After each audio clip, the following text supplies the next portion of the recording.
Selamat sore teman-teman, atau selamat menjelang malam hari. Saya berharap teman-teman semua dalam keadaan sehat, tetap dalam keadaan semangat, memacu diri, atau mencoba untuk melakukan yang terbaik, untuk tetap kita dapat kuliah, mendapatkan yang terbaik, walaupun kita mungkin hanya secara online. Nah, kita masuk ke pertemuan kita, yakni di pertemuan yang keempat, atau di chapter keempat. Chapter keempat ini kita dengan materi atau topiknya sejarah kepemimpinan. Bagaimana terjadinya seorang pemimpin, bagaimana sejarahnya. Itu yang akan kita pelajari saat ini. Jadi kita baca di sini sebagai latar belakang sejarah pemimpin, ya, latar belakangnya, apa latar belakangnya. Di sini dikatakan pemimpin itu muncul bersama-sama adanya peradaban manusia, ya, peradaban manusia, yaitu sejak zaman nabi-nabi dan nenek moyang manusia berkumpul bersama. Tentu kalau ada keluarga itu namanya sudah berkumpul bersama, ya, ada bapak, ada ibu, ada anak. Dan secara umum bapak itu selalu menjadi seorang pemimpin di dalam keluarga, kepala keluarga.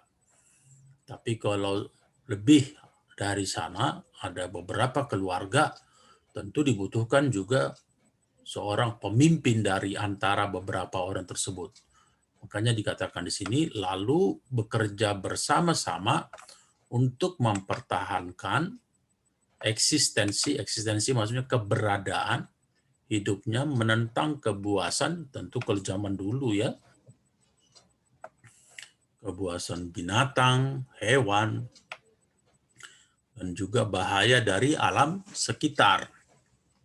Nah, ini maksudnya ketika ada serangan binatang buas, siapa yang menjadi pemberi komando? Siapa yang bisa memimpin warga itu untuk mempertahankan diri, bahkan kalau bisa menghalau yang menyerang mereka. Tujuannya yaitu tadi, mempertahankan eksistensi ini, agar mereka eksis, agar mereka tidak habis, tidak punah, gitu ya.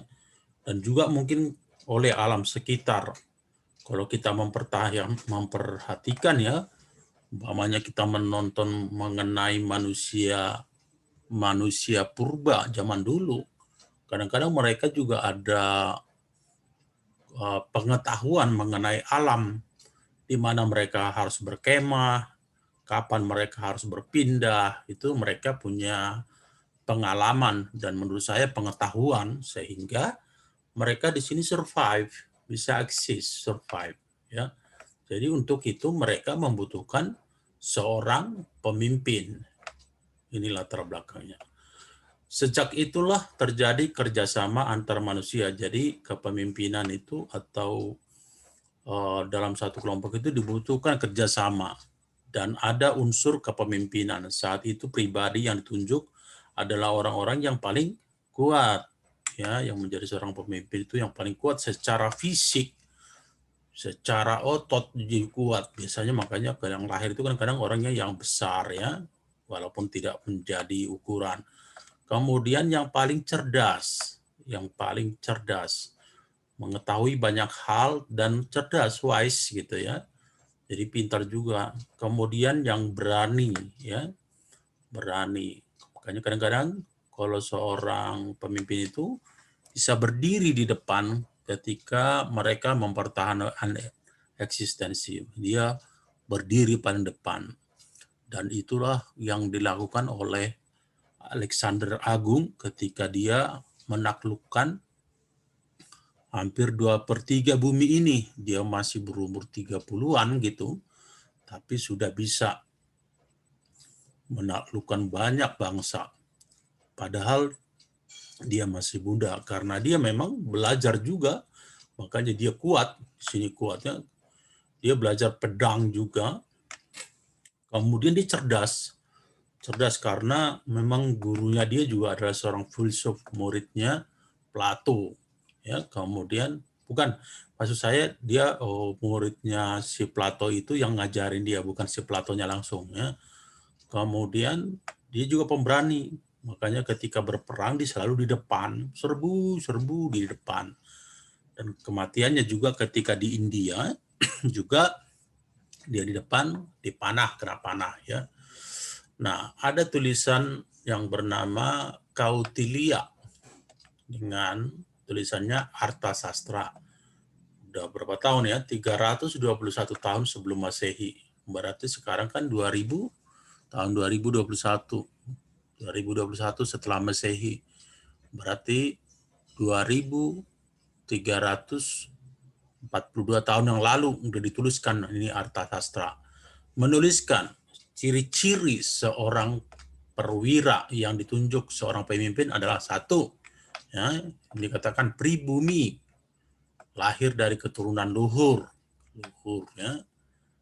Jadi ada kata pribuminya, walaupun pribumi ini bisa dikatakan agak rancu ya, karena kayak kita Indonesia, siapa yang pribumi di Indonesia? Orang Batak kah, orang Jawa kah, Minang kah, Sunda kah, Makassar dan yang lain. Karena kita juga katanya sejarahnya berasal dari Wuhan, dari Cina. Nenek moyang kita dulu dari Cina, ya. Jadi sebenarnya kita bukan pribumi juga, pendatang juga. Kemudian ciri-cirinya sehat, kuat, berani, ulet juga. Ya. Sehat, kuat, berani, ulet. Ya. Harus ada keberaniannya, keuletannya. Jadi gampang menyerah. Ya. Sabar, tabah. Gitu. Kemudian intelijen, mempunyai pemikiran yang pintar, mempunyai ingatan yang kuat, pandai, fasih dalam berbicara, ya, fasih dalam berbicara. Kemudian yang keempat,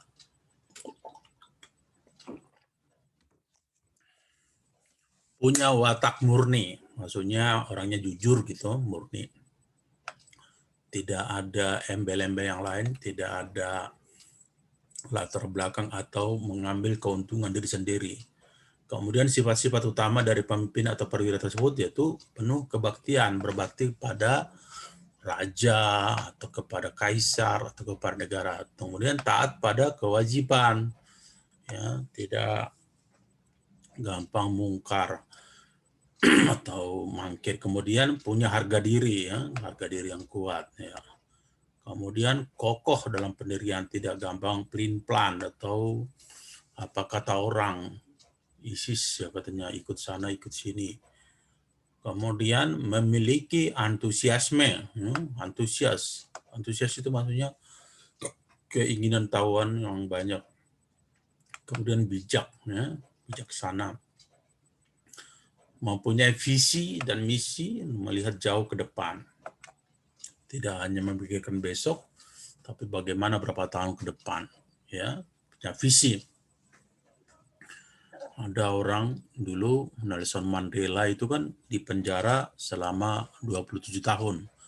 Nelson Mandela itu merupakan pahlawan, yaitu yang menghentikan rasialisme antara kulit putih dan kulit hitam yang ada di Afrika Selatan. Dia di penjara selama 27 tahun. Kenapa bisa bertahan 27 tahun disiksa? Yaitu dia punya visi, dia melihat jauh ke depan. Jauh ke depan dia melihat negara Afrika Selatan yang bahagia, yang bisa kulit hitam dan kulit putih berjalan bersama, belajar bersama, duduk bersama, tidak ada perbedaan, ya. Jadi dia melihat jauh ke depan sehingga dia mampu melewati 27 tahun.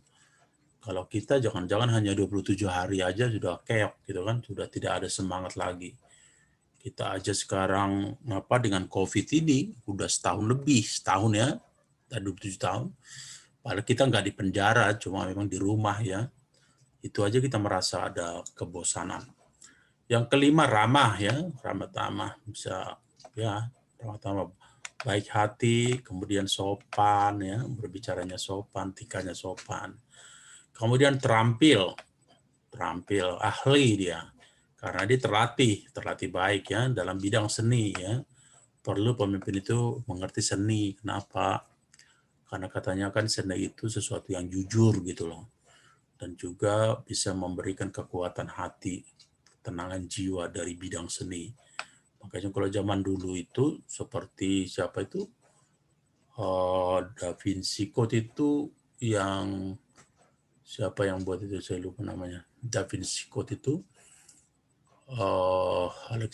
bukan Alexander, tapi sampai ada ucapan dia bisa semua gitu, mau perang oke, kepintaran oke, bikin obat oke, mesin-mesin atau peralatan perang oke, bahkan dia lukisan oke, yang melukis itu Mona Lisa.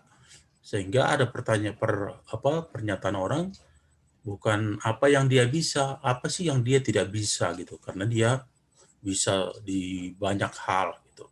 Kemudian mempunyai pengaruh ya, pengaruh bisa menyuruh orang, bisa mempengaruhi orang lain untuk melakukan sesuatu untuk mencapai tujuan.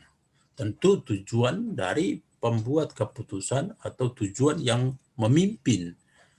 Ya, soal dari mana itu tujuannya, mungkin juga dari rakyat yang dipimpin bisa, no problem. Seperti Indonesia kan, tujuannya agar rakyatnya adil dan makmur, itu bukan hanya tujuan pemimpin yang sekarang, tapi sebelumnya juga udah seperti itu. Nah, tujuan itu yang ingin dicapai dengan cara ini tadi, tentu mempengaruhi rakyat Indonesia.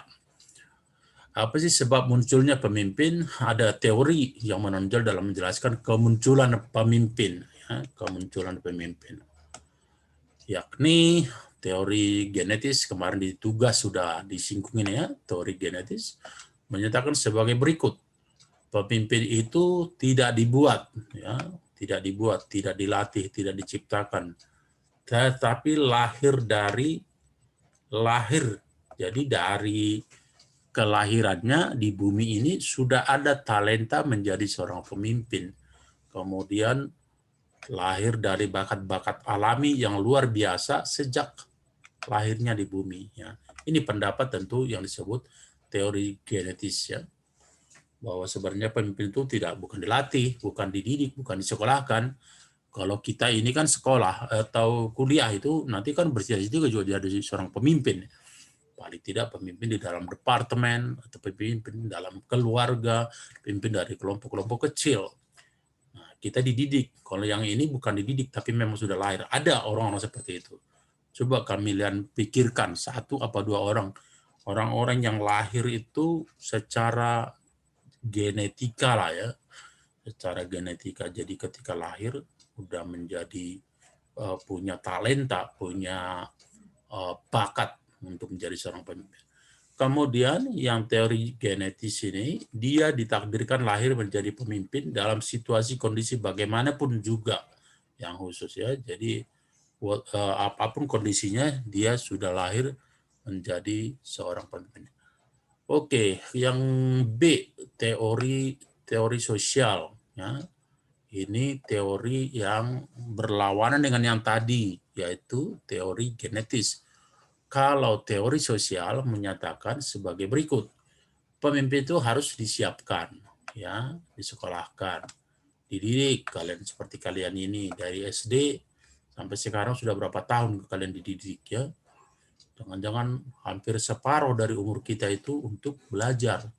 Karena nanti setelah S1 mungkin umur 20 berapa S1, 24, ada yang ngambil S2 lagi bisa umur 26, ambil lagi S3 bisa umur 30, padahal umur orang juga paling 70, 80 orang. Jadi udah hampir separuh kehidupan itu untuk belajar. Jadi menurut pendapat ini, teori sosial ini, bahwa pemimpin itu tidak terlahir begitu saja gitu. Tidak sama dengan yang genetis tadi, bahwa ketika lahir sudah ada talenta.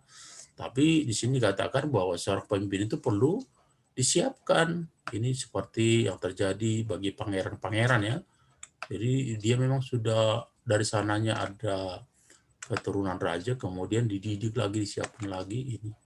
Tapi yang ini juga bisa seorang yang tidak ada apa-apanya menjadi ada apa-apanya, from nothing to something. Ya.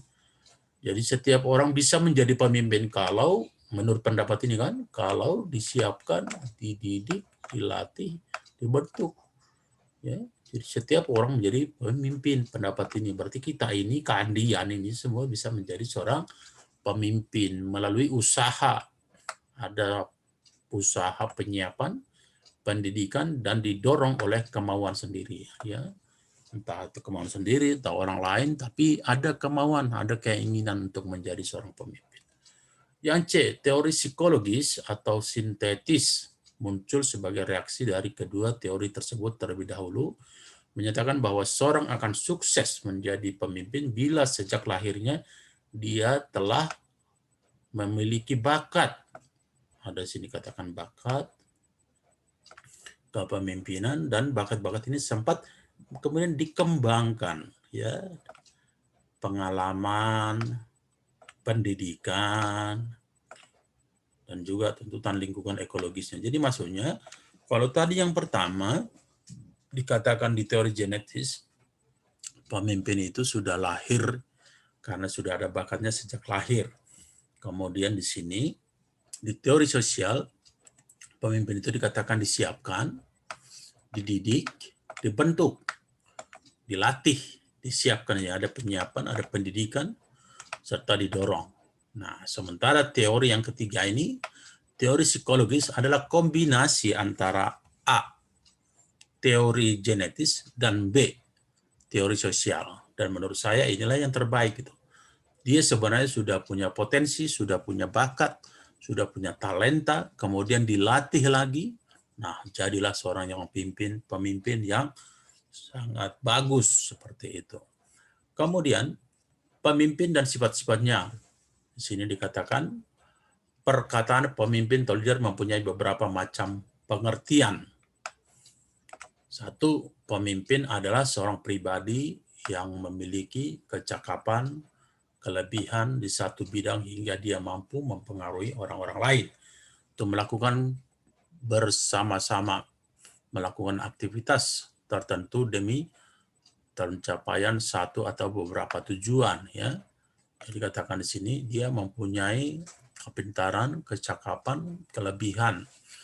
Ya, biasanya kan kita punya kelebihan, kita tahu dulu sehingga kita tahu anak buah kita tuh kalau mengerjakannya benar apa salah, karena memang kita tahu pekerjaan itu gitu. Atau kita monitor dengan baik. Ini yang satu. Jadi pemimpin adalah seseorang yang memiliki satu atau beberapa kelebihan sebagai predisposisi. Predisposisi itu artinya bakat yang dibawa sejak lahir. Yang tadi sama dengan yang genetis, ya. Dan merupakan kebutuhan dari suatu situasi atau zaman, ya, sesuai dengan kebutuhan zaman, sehingga dia mempunyai kekuasaan dari kewibawaan untuk mengarahkan dan membimbing bawahan atau rakyatnya. Dia juga mendapatkan pengakuan serta dukungan dari bawahan. Nah, ada bawahan-bawahan yang senang menjadi seorang bawahan. Dia senang untuk mengabdi kepada tuannya. Di Kesultanan, kalau nggak salah di Jogja ada itu, ya, abdi dalam itu. Waktu itu gajinya kecil, tapi dia bahagia melakukan pekerjaannya. Bahagia menjadi seorang abdi dalam yang benar-benar mengabdikan dirinya kepada sultan. Seperti itu. Kasihan juga, ya, kenapa nggak dibalik itu. Abdi dalam jadi sultan, sultannya jadi abdi dalam gitu, ya. Sekali-sekali kan enak gitu kan. Jadi ada pertukaran. Jadi sultan juga bisa mengerjakan atau merasakan apa yang dirasakan abdi dalam. Abdi dalam juga pernah merasakan menjadi seorang sultan. Itu hanya ceritanya gitu. Dan mampu menggerakkan bawahan ke arah tujuan. Dan selalu ada tujuannya, ya. Tujuannya apa gitu.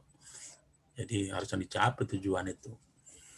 Oke, kemudian menurut pendapat ini ada yang disebut, dikatakan di sini Henry Pratt Fairchild menyatakan pemimpin dalam pengertian luas ialah seorang yang memimpin dengan jalan memprakarsai tingkah laku sosial, ya. Biasanya, ya kan, karena seorang pemimpin itu kan dikelilingi orang-orang pintar, filsuf juga ada di sana. Sehingga sebenarnya kalaupun dia nggak pintar, tapi di lingkaran orang-orang pintar, itu jadi pintar. dia kan tinggal bisa menyuruh umpamanya penasehatnya untuk melakukan apa, atau anak-anak buahnya atau orang yang ada di sampingnya gitu ya. Kayak katakan sini kepemimpinan mengarahkan, ya, mengatur, mengorganisir, ya, mengorganisir atau mengontrol usaha upaya orang lain dan melalui prestise, kekuasaan dan posisi. Ya, jadi sama di dalam perusahaan juga seperti itu. Seorang manajer itu harus bisa mengarahkan, mengatur, mengorganisir banyak orang kan. Ada departemen umpamanya di logistik itu, ada departemen marketing, ada finance, ada customer service, ada marketing internal, marketing yang dari luar atau yang keluar kantor, ada juga bagian pajak, ada bagian operasional, ada bagian gudang, tracking, banyak sekali ya. Nah, bagaimana itu yang berbeda-beda itu diorganisasikan sehingga bisa mencapai tujuan, tentu itu melalui suatu kekuasaan atau posisi, ya, tentu posisi seorang manajer. Dalam pengertian terbatas, pemimpin ialah seorang yang memimpin dengan bantuan kualitas-kualitas persuasifnya dan akseptansi penerimaan secara sukarela oleh para pengikutnya, ya. Jadi sini dikatakan seorang yang membimbing, memimpin, dan dengan bantuan kualitas yang. Jadi di sini maksudnya persuasif itu pendekatan bisa secara persuasif pribadi dan juga penerimaan secara sukarela. Jadi dia diterima secara sukarela oleh para pengikutnya, walaupun ada aja sih kadang-kadang pengikut yang bandel ya. Ada yang merasa pintar, ada yang merasa lebih hebat dari atasannya, dan itu normal. Ya, kemudian yang ketiga, John Gates ahli menyatakan leader is a guide, a conductor, a commander. Ya, menurut John Gates Ely katakan bahwa pemimpin itu adalah a guide, pemandu, a guide, ya, pemandu. Kemudian a conductor, ya, conductor itu seperti dirijen di dalam pertunjukan orkestra, petunjuk. Kemudian seorang komandan juga, komander, komandan. Kalau dalam artileri atau di dalam angkatan udara atau laut itu kan ada komandannya. Jadi ketika berperang siapa yang memberikan perintah untuk maju, untuk menembak, untuk bertahan, untuk mundur, untuk lari, dan lain-lain, itu ada komando yang mengarahkan itu semua. Yang keempat, pemimpin berikut ini lebih menekankan aspek politisnya, yaitu pemimpin ialah kepala dari organisasi partai. Ya. Partai itu kan ada organisasinya. Partai, baik yang di kota, di kota namanya DPC ya. DPC kota, di dusun, mungkin ranting atau subdivisi bagian-bagian lain. Ya. Partai itu kan ada DPP, Dewan Pusat, kemudian ada DPC, cabang, ada juga wilayah. Ada wilayah, nanti makin kecil ke kelurahan, RT, RW, ada yang namanya ranting. Ya, seperti Indonesia juga kan ada gitu, ada Indonesia, ada provinsi, ada kabupaten kota, kemudian kecamatan, kelurahan, RT, dan RW. Sekalipun dia secara nominal pada namanya saja dipilih secara langsung atau tidak langsung oleh pemilih pemberi suara partai, secara aktual dia sering dipilih oleh kelompok kecil atau supervisor langsung dari partai. Perbedaan antara bos atau kepala atau asal majikan dan pemimpin sebagian tokoh pemimpinnya yang melaksanakan kekuasaan. Ya, ini kalau kita lihat dalam partai, kepartaian. Kadang-kadang kan itu memang partai yang promosi, partai yang mengiklankan diri, kemudian person-person atau kandidat atau caleg, calon legislatifnya itu juga mempromosikan dirinya sendiri, sehingga dia dipilih oleh warga. Dari beberapa definisi dapat ditarik kesimpulan, pemimpin adalah pribadi yang memiliki kecakapan khusus dengan atau tanpa pengangkatan. Jadi walaupun mungkin dia tidak ada SK, surat keputusan resmi, namun dia bisa menjadi seorang pemimpin. Mungkin itu terjadi di tengah-tengah kita di kelas. Coba di kelas, siapa yang jadi pemimpin? Kadang-kadang ada ketua kelas secara resmi, tapi ada juga di luar ketua kelas itu secara tidak resmi menjadi pemimpin gengnya, pemimpin kelompoknya, atau grup yang dapat mempengaruhi kelompok yang dipimpinnya untuk melakukan usaha bersama mengarah pada pencapaian sasaran tertentu. C. Sifat-sifat pemimpin. Ini ada sifat-sifat pemimpin, bisa dibaca nanti di sini. Saya akan kemukakan beberapa di sini. Ada 10 sifat pemimpin. Ada sinergi jasmania. Sinergi itu maksudnya kerjasama ya. Sinergi kerjasama antara jasmania dan mentalnya. Kemudian kesadaran ada ini tujuan dan arah. Kalau ada tujuannya bagaimana arahnya. Tujuannya ke timur, jangan arahnya ke barat. Tapi bisa saja ke barat. Kalau akhirnya sampai ke timur itu hanya strategi, teknik.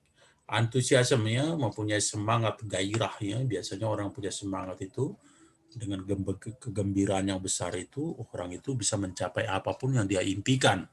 Karena kadang-kadang semangat itu melit atau memimpin kita untuk mencapai apa yang kita tuju. Keramahan dari kecintaan ya, ada kecintaan atau disebut dengan affection. 5, integritas ya, integritas itu sama gitu loh, jujur, sama ucapan dengan perbuatan. Tidak hanya bilang, wah saya nanti jadi seorang pemimpin yang bagus selama 5 tahun tuh diem aja, uangnya aja yang diambil-ambil, tapi habis itu diem. Nanti pemilu, wah saya yang paling jujur, saya paling berani tegas memberantas korupsi, totalnya juga ikut korupsi, seperti itu. Makanya hati-hati, jangan kita bilang nanti jadi seorang pemimpin, tentunya baru lihat duit aja udah tergiur, diam semua. Wah, yang penting gue senang, lu mau modar kayak itu apa enggak boleh gitu ya. Karena penguasaan teknis ya, secara teknis maksudnya dia mengertilah sebagai jadi seorang pemimpin bagaimana mendekati orang banyak yang berbeda-beda. 7, punya ketegasan untuk mengambil suatu keputusan. Kemudian punya kecerdasan, keterampilan mengajar ya, atau sebut juga dengan workshop ya, mengajar. Kita bisa bukan hanya memimpin, tapi kita bisa berbicara juga gitu, berbicara. Bisa mengajar orang lain. Jadi pendelegasian nanti dari sini gitu. Kemudian ada kepercayaan taufik. Ya, oke, kita lanjut. Beberapa definisi tentang kepemimpinan sebagai berikut. Ada beberapa definisi di sini. The process by which an agent induces a subordinate to behave in a desired manner. Proses dengan mana seorang agen menyebabkan bawahan bertingkah laku menurut satu cara tertentu.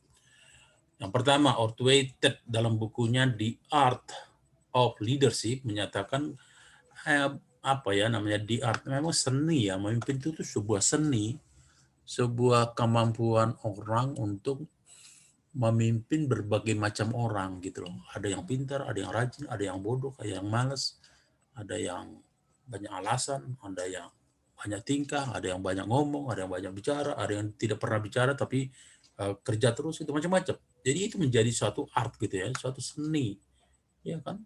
Kalau orkestra itu kan gitu, kalau hanya bass, ya nggak enak. Tapi ada bass, ada melodi, ada trompet, ada drum, ada piano, ada saxophone, semua digabung menjadi satu, itu menjadi art. Itu menjadi suatu orkestra yang enak untuk didengarkan gitu ya. Kepemimpinan adalah kegiatan mempengaruhi orang-orang agar mereka mau bekerja sama untuk mencapai tujuan yang diinginkan. Oke. Sementara menurut George Terry dalam bukunya Principle of Management berkata, kepemimpinan adalah kegiatan mempengaruhi orang-orang agar mereka suka berusaha mencapai tujuan kelompok. Ya. Kemudian menurut Howard, saya nggak usah baca yang ini, kemudian dari beberapa definisi di atas diketahui bahwa pada kepemimpinan terdapat unsur kemampuan mempengaruhi orang lain, baik itu bawahan atau kelompok. Kemudian kemampuan mengarahkan tingkah laku ya. Jadi untuk mencapai tujuan, jangan sampai si A ke B, si A tujuannya ke B, padahal kita tujuannya A.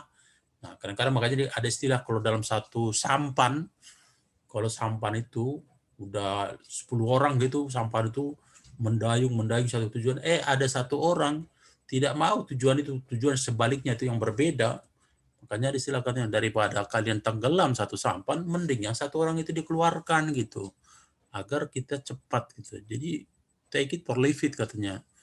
Ayo, kalau memang nggak mau ya udahlah, kayak tahu aja keluar aja, ada kok exit door katanya, ada pintu keluar, keluar. Iya, perusahaan-perusahaan asing gitu. Kalau kamu bekerja nggak baik, take or leave it. Kalau kamu nggak setuju ya udah. Kalau setuju ambil, oke silakan. Tidak setuju, ya udah keluar aja, resign aja, gampang kok gitu. Jangan hanya komplain, tapi tidak melakukan apa-apa, hanya komplain aja kerjanya, tapi itu masih di situ aja. Kemudian untuk mencapai tujuan organisasi atau kelompok, ya landasan. Nah, landasan kepemimpinan tadi. Oh, di sini tulis sifat ratu atau raja, dia bijaksana, adil, ambek paramarta, kemudian konsekuen dalam janjinya. Maksudnya dia ratu dan raja itu kan udah seorang pemimpin, dihormati ya. Ya ini ratu raja itu seharusnya bijaksana, adil, bijaksini juga. Kemudian ambek paramarta terlihat ya apa artinya itu. Kemudian konsekuen dalam janjinya. Jangan kalau dia berjanji suka-sukanya aja, nanti gak dihargai oleh bawahannya. Kemudian sifat pandita, membelakangi sifat kemewahan dunia ya, yang sudah selesai dengan dirinya katanya ya. Kalau mau memimpin memilih seorang pemimpin adalah yang sudah selesai dengan dirinya, maksudnya dia tidak butuh harta lagi, udah punya gitu. Tidak butuh pujian lagi, tidak pencitraan, tidak punya interest dapat interest ini maksudnya wah dia menjadi seorang pemimpin tentunya ada maunya biar dapat proyek gitu, biar bisa korupsi, biar keluarganya kaya raya dan macam-macam. Kemudian punya visi ini ya, melihat jauh ke depan. Kemudian sifat petani, ya, itu zaman dulu lah, sekarang susah jalan. Jujur. Kenapa petani itu bilang jujur? Ya dia yang menanam, dia yang membersihkan padi di sawah, dia yang menyiram, mengairi, memberikan pupuk. Setelah besar dan panen, dia waktu besar dia menjaga dari unggas-unggas, kemudian dia potong, dia ambil padinya, kemudian dia bersihkan, kemudian jadi beras, dia masak. Jadi benar-benar sifat jujur dia kerjakan dari awal sampai akhir, dan dia konsumsi sendiri. Itu namanya sifat petani. Tekun ya, petani itu mungkin padi itu ada umur 6 bulan, 8 bulan gitu. Tapi dia tekun dia menunggu ya, menunggu. Tentu bukan hanya menunggu, dia bekerja, ulet dia. Umpamanya di sawah itu ada tikus, ada tanahnya sudah kering, terus ada ulat-ulat, jadi disemprot gitu. Kemudian pemimpin formal dan informal adalah orang atau organisasi yang ditunjuk sebagai pemimpin berdasarkan keputusan. Nah, kan ada yang keputusan juga SK gitu kan, kalau perusahaan. Kalau kamu nanti ngelamar menjadi seorang manajer, tentu kamu nanti ada surat keputusan dari HRD, dari HR, dari Human Resource-nya atau bagian personalia. Kamu diberikan SK, sehingga kamu langsung bisa duduk menjadi seorang manajer gitu. Kalau kamu punya kemampuan gitu. Biasanya itu butuh waktu ya, nggak langsung. Apalagi di perusahaan-perusahaan sekarang butuh waktu untuk belajar ya, bertahun-tahun itu. Kemudian berstatus sebagai pemimpin formal selama jabatan tertentu. Oke, di sini sebelum pengangkatan dia harus memenuhi beberapa persyaratan ya, persyaratan. Makanya kalau ada lowongan kerja kan selalu ada syaratnya. Satu, umpamanya pengalaman 5 tahun. Yang kedua, lulusannya S2. Yang ketiga, bisa bahasa Inggris, baik lisan maupun tulisan. Yang keempat, orang kemampuan untuk bekerja sama. Yang kelima, orangnya antusias. Yang keenam, kuat terhadap tekanan. Yang sudah ditekan oleh atasan total mencapai target dan lain-lain gitu. Jangan nanti dibilang itu ya semua, setelah pada hari kerja baru diomelin di kita udah kabur gitu. Nah, ada seperti itu. Teman saya dulu ada satu hari dia pulang, dia nggak kuat sama atasan saya yang bernama Simon Lassaille, orang Prancis. Dia nggak kuat dia padahal air freight manager. Sehari dia pulang karena dibentak, dia nggak kuat ya. Padahal di sini dikatakan dia harus mempunyai sampai formal ya. Ya, diberi dukungan oleh organisasi secara formal, dia bisa mencapai promosi, ya, promosi kenaikan pangkat, ya, secara formal. Dapat juga dimutasi, dipindahkan dari Surabaya ke Semarang, dari Jakarta. Kalau perusahaan kadang-kadang nggak suka sama ada orang nggak suka tapi nggak keluar-keluar, biasanya dimutasi tuh. Dimutasi, pokoknya ditinggalin di Jakarta, disuruh kerja ke Surabaya. Akhirnya dia nggak mau, jauh Surabaya keluarga saya, rumah saya udah di Jakarta. Akhirnya dia resign. Pintar-pintar aja kan perusahaan melakukan apa namanya, biar orang itu tidak betah. Pintar. Ada orang yang nggak dikasih pekerjaan tiap hari, tapi nggak dikasih kerjaan, cuma duduk aja. Akhirnya dia nggak enak juga, terima gaji buta gitu ya. Oke, seterusnya ada yang informal. Yang informal ini ciri-cirinya tidak memiliki penunjukan, jadi nggak ada. Kalau kita ada kelompok kan nggak harus ada SK gitu kan, paling teman-teman, udah lu aja deh jadi pemimpin kita, atau dia secara otomatis jadi pemimpin. Lu sini sini sini katanya. Kamu kerjaan ini, kamu buat ini, kamu putuskan ini, kamu hubungin ini, langsung dia secara ini. Kalau ada orang meninggal kan ada begitu, ada meninggal tetangga gitu. Tiba-tiba ada orang yang bisa memerintah gitu. Tolong dong bikin ini. Kamu telepon saudaranya di sana, kamu bereskan yang rumah sakit, hubungi juga pihak kuburan agar ada. Terus bagaimana dengan ambulans, terus bagaimana dengan keluarga-keluarganya, terus apa aja acara, tiba-tiba muncul menjadi seorang pemimpin tanpa ditunjuk. Itu berarti dia punya bakat gitu ya. Kemudian kelompok masyarakat atau rakyat menunjuk, ada juga yang ditunjuk. Tidak mendapat dukungan dari satu organisasi formal ya. Walaupun dia tidak mendapat dukungan dari satu organisasi formal, tapi bisa menjadi seorang pemimpin gitu. Oke, yang di sini secara ringkas bahwa baik pemimpin formal atau informal menduduki jabatan kepemimpinan disebabkan oleh faktor di bawah ini. Satu, penunjukan yang tadi saya bilang ada SK, atau ada penetapan dari menteri dari MPR, DPR, MPR sehingga presiden bisa jadi presiden, menjawab presiden. Kemudian karena warisan kedudukannya, ada juga kan pemanya raja, nanti turun-temurun kepada anaknya, kepada pangeran, atau kepala suku, atau yang ningrat gitu kan ada kan, di daerah Jawa, Jawa juga ada katanya itu yang dilihat dengan namanya umpamanya, namanya itu akhiran seperti Sastra Wijaya, Karta Sasmita, itu katanya turun-turunan ningrat gitu. Karena dipilih itu seperti di sini umpamanya dalam pilkada, karena pengakuan tidak resmi ya, tadi kelompok-kelompok umpamanya geng motor gitu ya, pengakuan geng motor gitu, wah kamu aja jadi pemimpin. Karena kelebihan ya, punya kualitas pribadi, karena tuntutan situasi kondisi kebutuhan bersama seperti tadi, kalau ada orang meninggal ya tiba-tiba ada orang bilang, kamu bikin dong ini, kamu cari sound system, kamu hubungin ini segala macam, sehingga bisa berjalan dengan baik.